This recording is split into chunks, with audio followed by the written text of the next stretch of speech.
A gente vê de tudo nessa vida, meu amigo.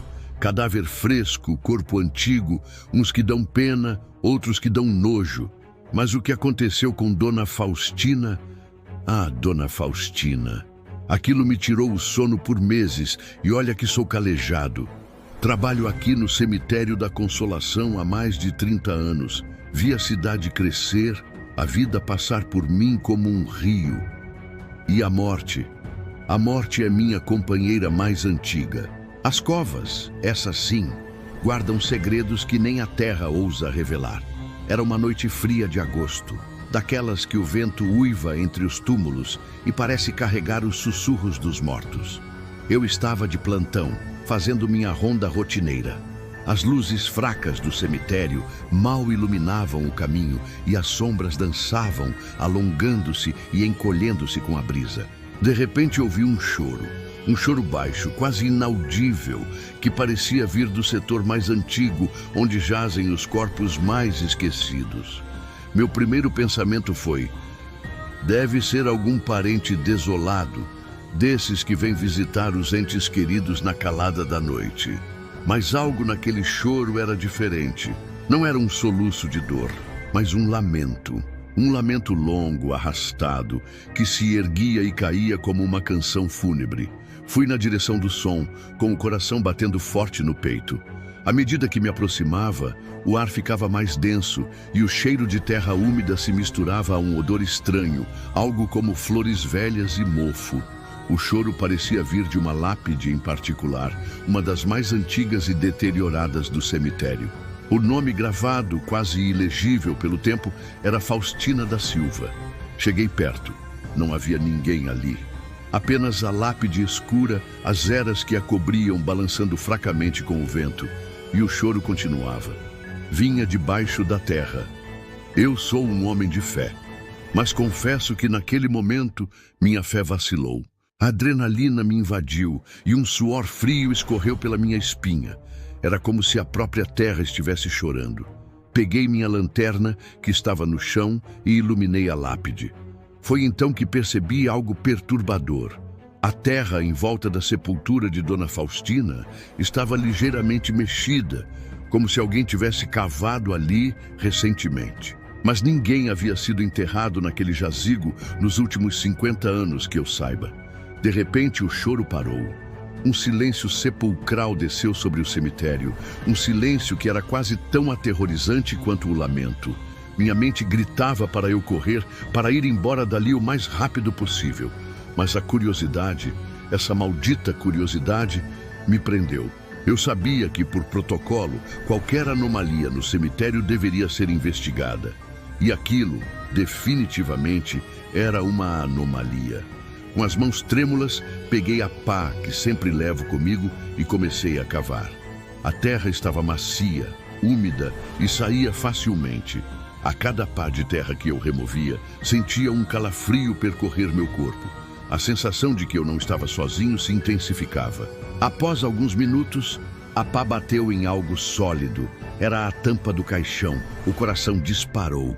Com um esforço, consegui afastar mais terra e expor a madeira escura.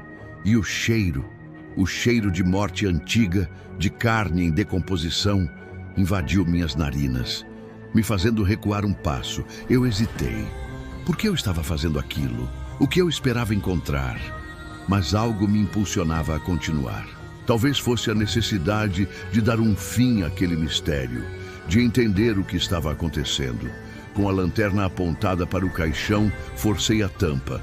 Ela rangeu, um som horripilante que ecoou no silêncio da noite. E então eu vi Dona Faustina. Seu corpo estava ali, mumificado pelo tempo, a pele ressecada e esticada sobre os ossos. Seus olhos, ou o que restava deles, estavam fundos e vazios. Mas o que me gelou o sangue foi a sua boca. Ela estava aberta num grito mudo, num lamento silencioso. E ao lado do corpo, enrolada nas suas vestes funerárias, havia uma pequena boneca de pano. A boneca estava desfigurada, gasta pelo tempo, mas ainda era possível ver seus botões de olhos e um sorriso costurado. E foi então que tudo fez sentido. Anos atrás, quando Dona Faustina morreu, eu tinha ouvido os boatos. Ela era uma mulher solitária, que vivia em uma casa antiga, cercada por suas memórias. Sua única companhia era essa boneca, que ela tratava como uma filha. No dia do enterro, a família, que não era muito próxima, simplesmente a colocou no caixão, sem se preocupar em atender aos seus últimos desejos. Dona Faustina havia pedido para ser enterrada com sua boneca, mas a família considerou isso uma bobagem e recusou. A boneca foi deixada de lado, empoeirando na casa vazia. Mas agora, a boneca estava ali, ao lado dela, dentro do caixão. O lamento que eu ouvi não era um espírito, nem um fantasma. Era a própria Dona Faustina, finalmente conseguindo expressar sua angústia, sua dor por não ter tido seu último desejo atendido. O choro veio da terra porque a boneca, de alguma forma, havia encontrado seu caminho de volta para ela. Eu não sei como a boneca foi parar lá. Talvez algum animal a tenha levado. Talvez o solo tenha se movido e ela tenha caído na cova. Ou talvez, e essa é a parte que me assombra até hoje, o próprio espírito de Dona Faustina a tenha puxado para si. Fiquei ali, parado, a lanterna tremendo na minha mão. O cheiro, o silêncio, a visão daquela mulher com a boca aberta e a boneca ao seu lado. Aquilo me marcou. Eu não fechei o caixão naquele momento. Apenas cobri a cova novamente, devagar, com a pá, sentindo o peso de cada torrão de terra.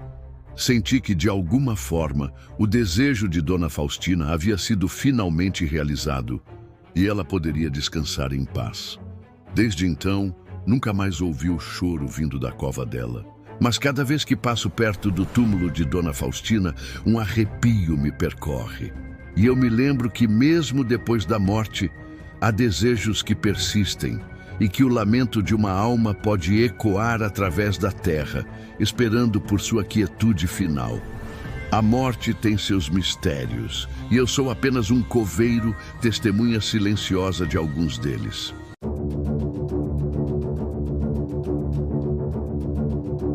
Vocês acham que cemitério é só terra e pedra, né?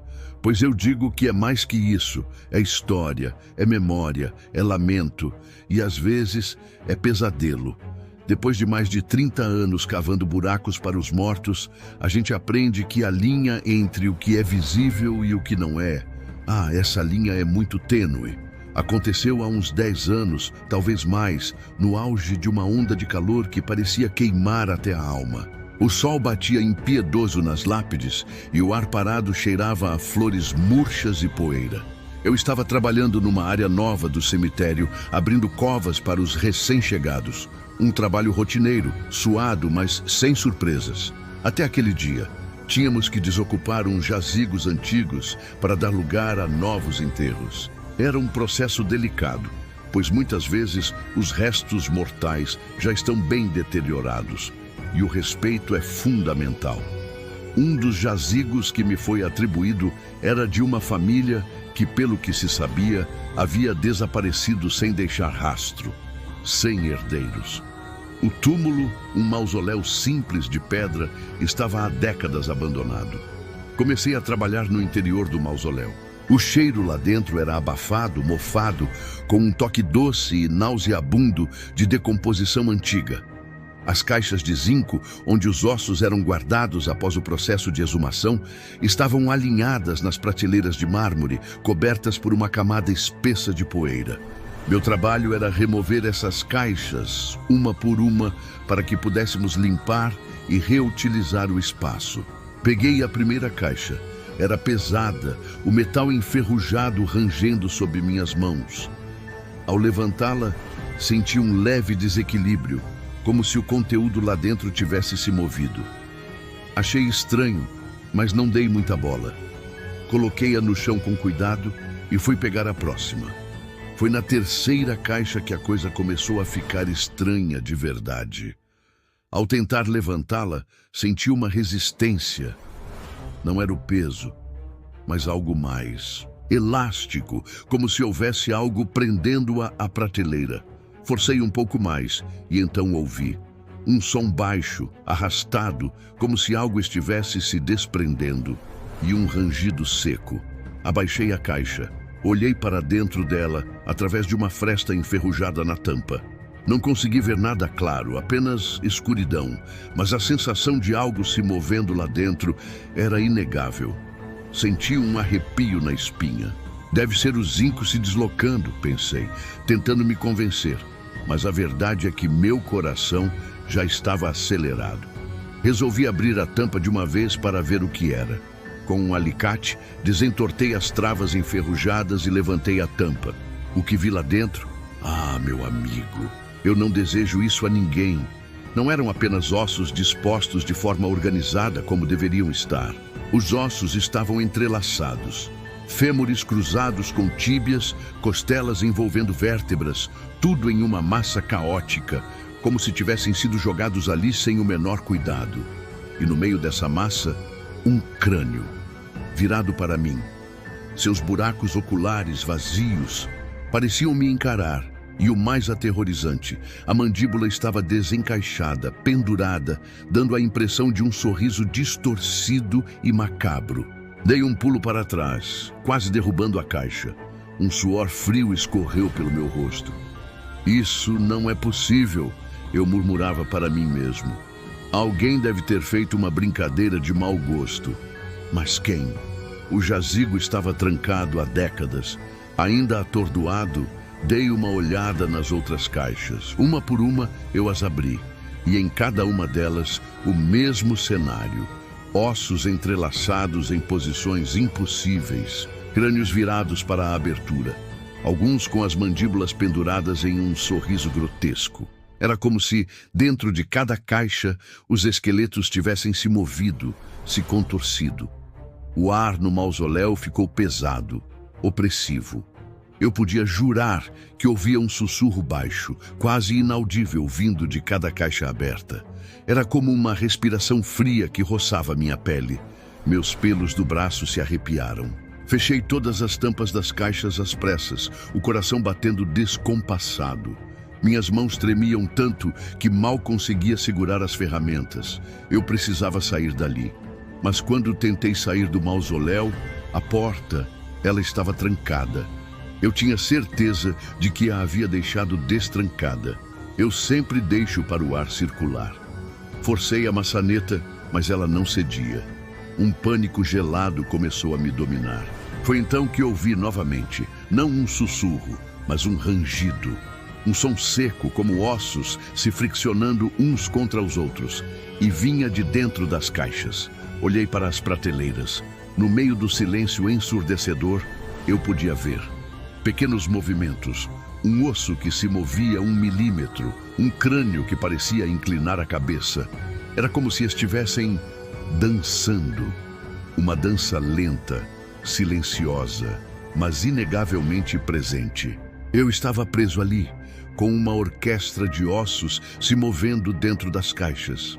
O cheiro de decomposição se tornou mais forte e a sensação de estar sendo observado por aqueles vazios oculares era insuportável.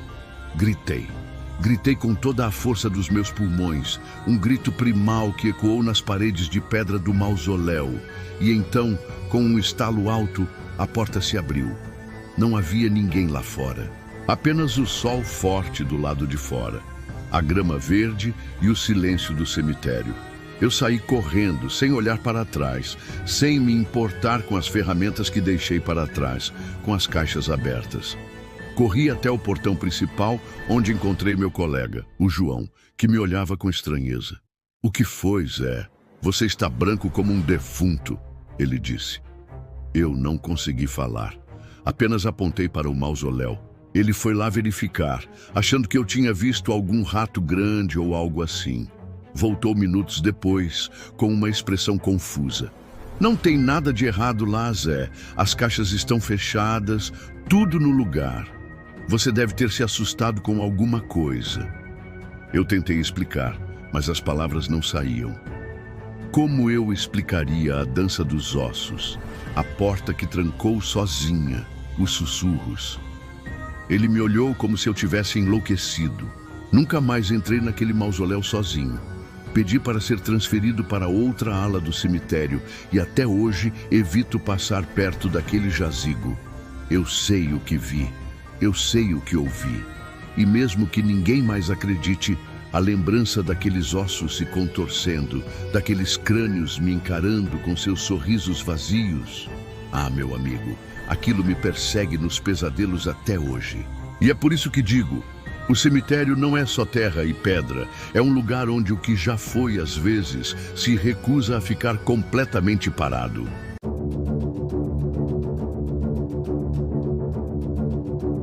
Vocês pensam que só debaixo da terra tem mistério, né?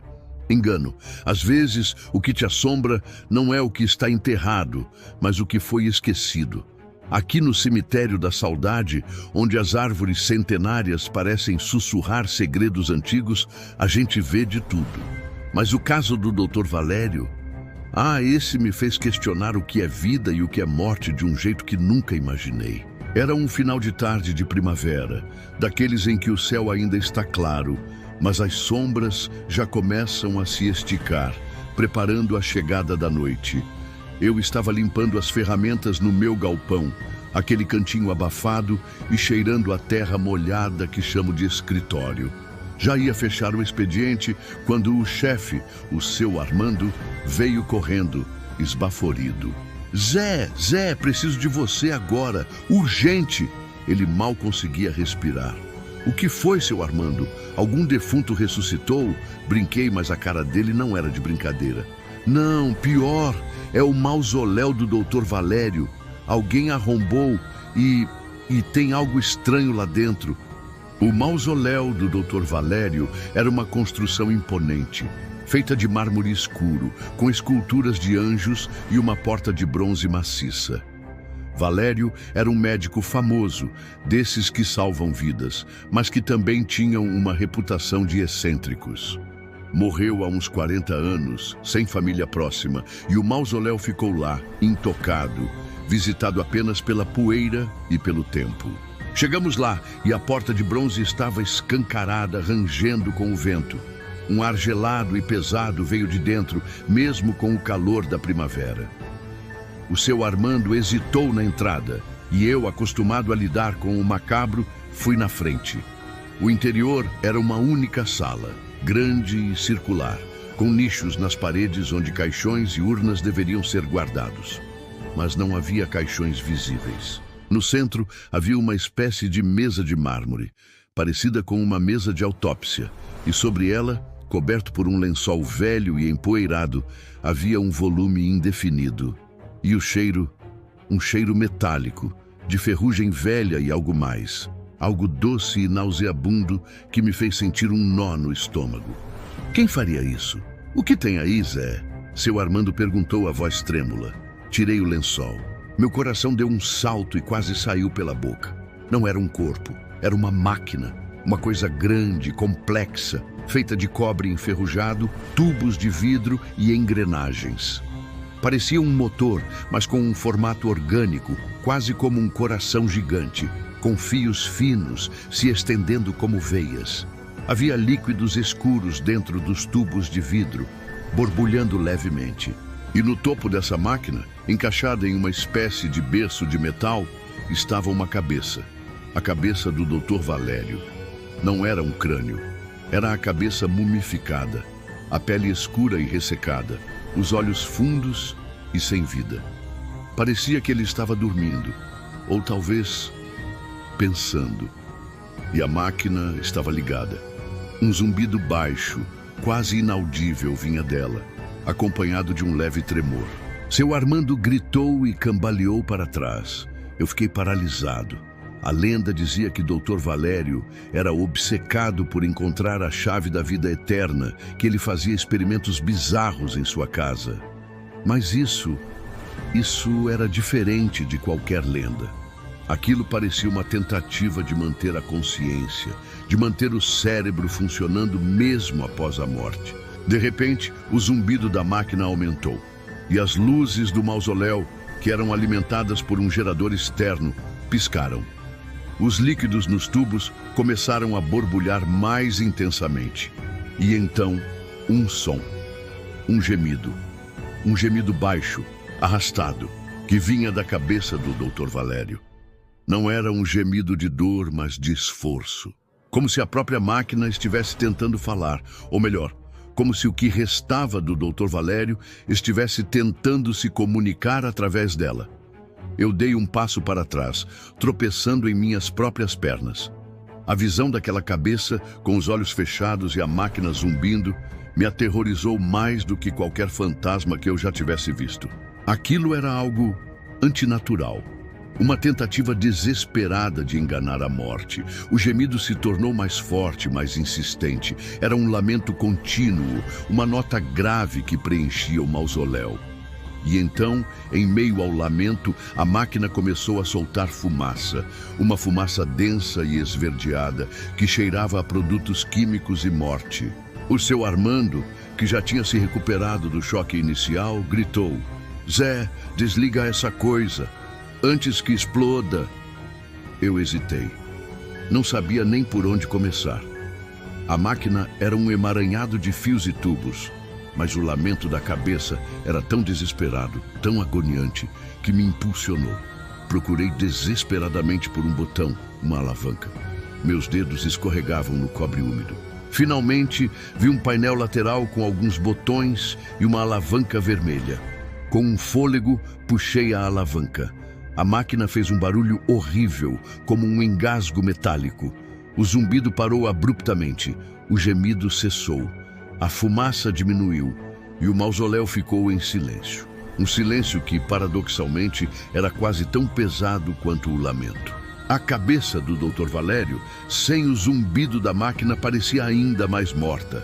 Os líquidos nos tubos pararam de borbulhar e as luzes do cemitério voltaram ao normal. Eu e o seu Armando nos olhamos. Ninguém disse uma palavra.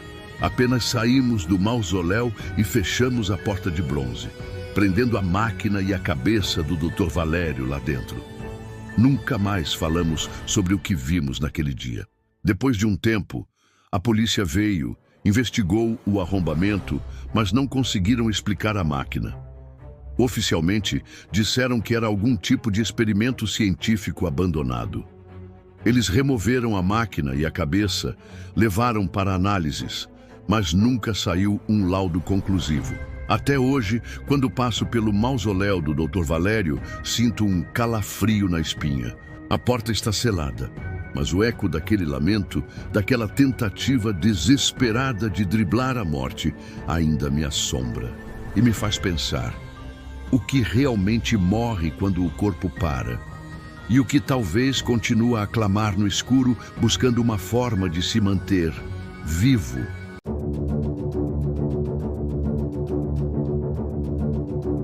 A gente acha que já viu de tudo, né? Que a morte não surpreende mais. Mas aí a vida, ou a falta dela, vem e te mostra que sempre tem algo mais esquisito, mais macabro, esperando na próxima cova. Essa história que vou contar aconteceu num ano em que a chuva não dava trégua, transformando o cemitério num pântano de lama e ossos. Eu estava de plantão numa noite de tempestade. O vento uivava como um lobo faminto entre os túmulos e a chuva batia nas lápides com a força de 1000 tambores. A iluminação do cemitério, que já não era lá essas coisas, falhava a cada rajada, deixando tudo num breu assustador. Meu trabalho era só verificar se não tinha nenhum estrago, se as covas não estavam cedendo.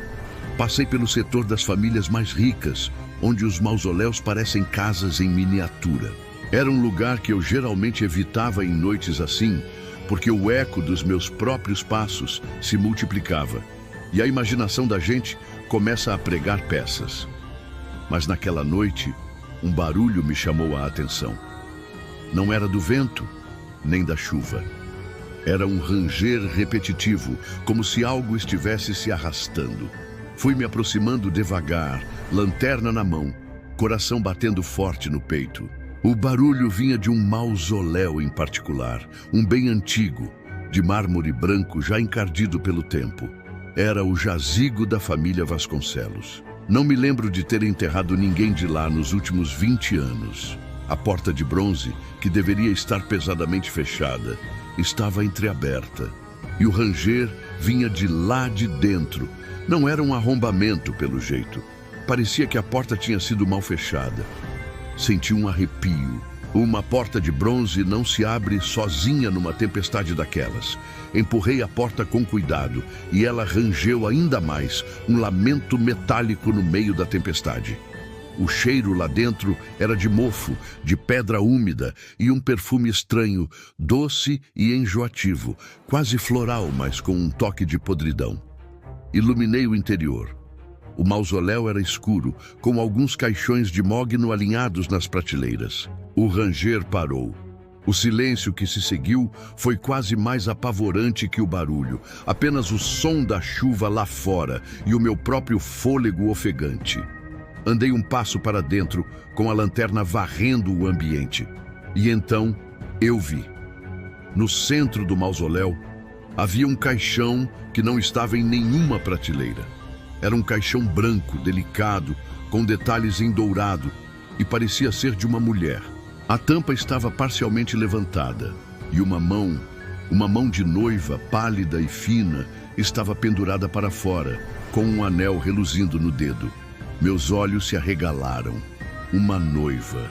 Eu não lembrava de nenhum enterro recente de noiva ali.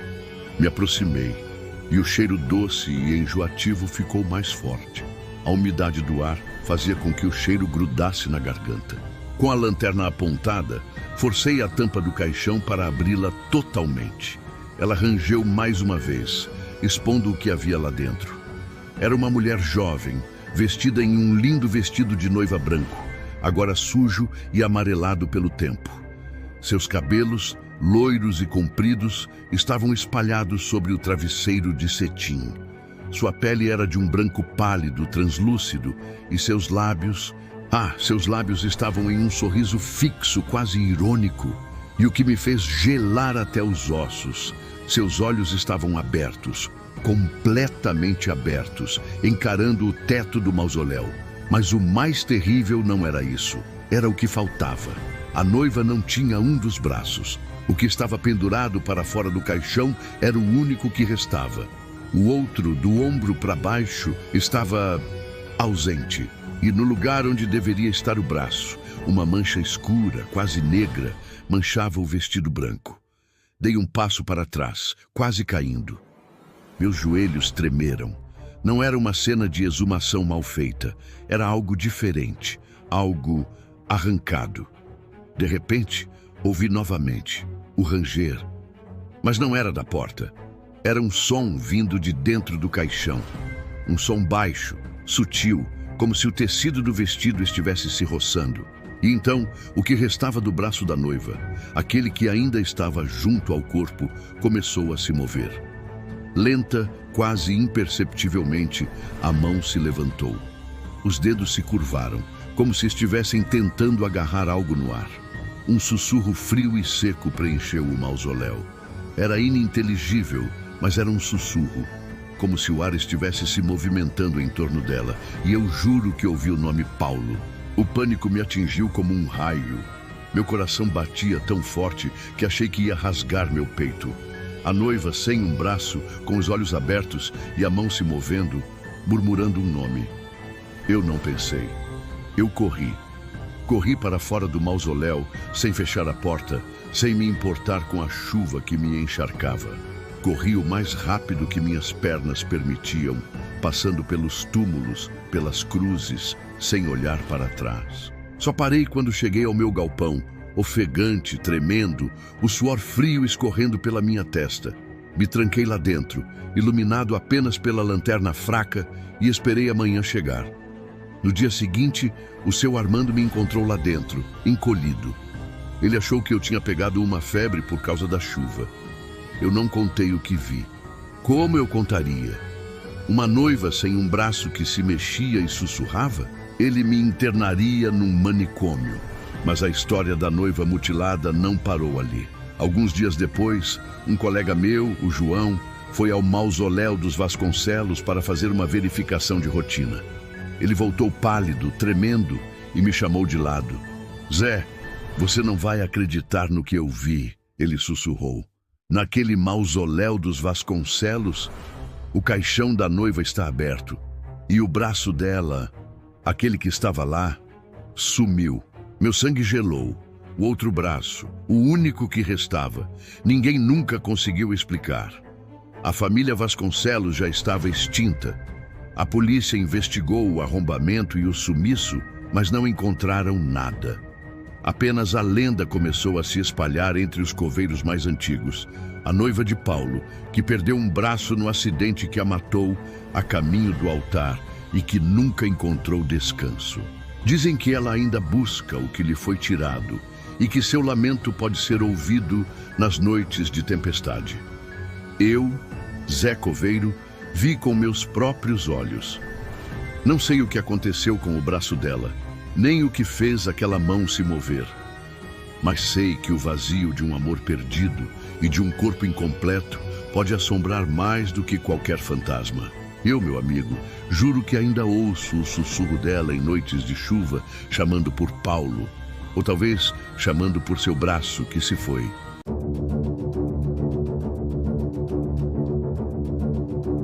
Vocês pensam que só debaixo da terra tem mistério, né? Engano. Às vezes, o que te assombra não é o que está enterrado, mas o que foi esquecido. Aqui no cemitério da saudade, onde as árvores centenárias parecem sussurrar segredos antigos, a gente vê de tudo. Mas o caso do Dr. Valério... esse me fez questionar o que é vida e o que é morte de um jeito que nunca imaginei. Era um final de tarde de primavera, daqueles em que o céu ainda está claro, mas as sombras já começam a se esticar, preparando a chegada da noite. Eu estava limpando as ferramentas no meu galpão, aquele cantinho abafado e cheirando a terra molhada que chamo de escritório.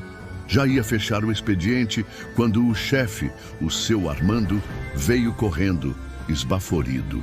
Antônio, preciso de você agora. Urgente. Ele mal conseguia respirar. O que foi, seu Armando? Algum defunto ressuscitou? Brinquei, mas a cara dele não era de brincadeira. Não, pior. É o mausoléu do Dr. Valério. Alguém arrombou e tem algo estranho lá dentro. O mausoléu do Dr. Valério era uma construção imponente, feita de mármore escuro, com esculturas de anjos e uma porta de bronze maciça. Valério era um médico famoso, desses que salvam vidas, mas que também tinham uma reputação de excêntricos. Morreu há uns 40 anos, sem família próxima, e o mausoléu ficou lá, intocado, visitado apenas pela poeira e pelo tempo. Chegamos lá e a porta de bronze estava escancarada, rangendo com o vento. Um ar gelado e pesado veio de dentro, mesmo com o calor da primavera. O seu Armando hesitou na entrada e eu, acostumado a lidar com o macabro, fui na frente. O interior era uma única sala, grande e circular, com nichos nas paredes onde caixões e urnas deveriam ser guardados.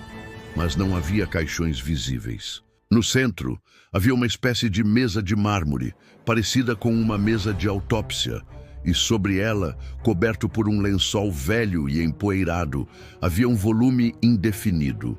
E o cheiro, um cheiro metálico, de ferrugem velha e algo mais, algo doce e nauseabundo, que me fez sentir um nó no estômago. Quem faria isso? O que tem aí, Antônio? Seu Armando perguntou, a voz trêmula. Tirei o lençol. Meu coração deu um salto e quase saiu pela boca. Não era um corpo, era uma máquina, uma coisa grande, complexa, feita de cobre enferrujado, tubos de vidro e engrenagens. Parecia um motor, mas com um formato orgânico, quase como um coração gigante, com fios finos se estendendo como veias. Havia líquidos escuros dentro dos tubos de vidro, borbulhando levemente. E no topo dessa máquina, encaixada em uma espécie de berço de metal, estava uma cabeça. A cabeça do Dr. Valério. Não era um crânio.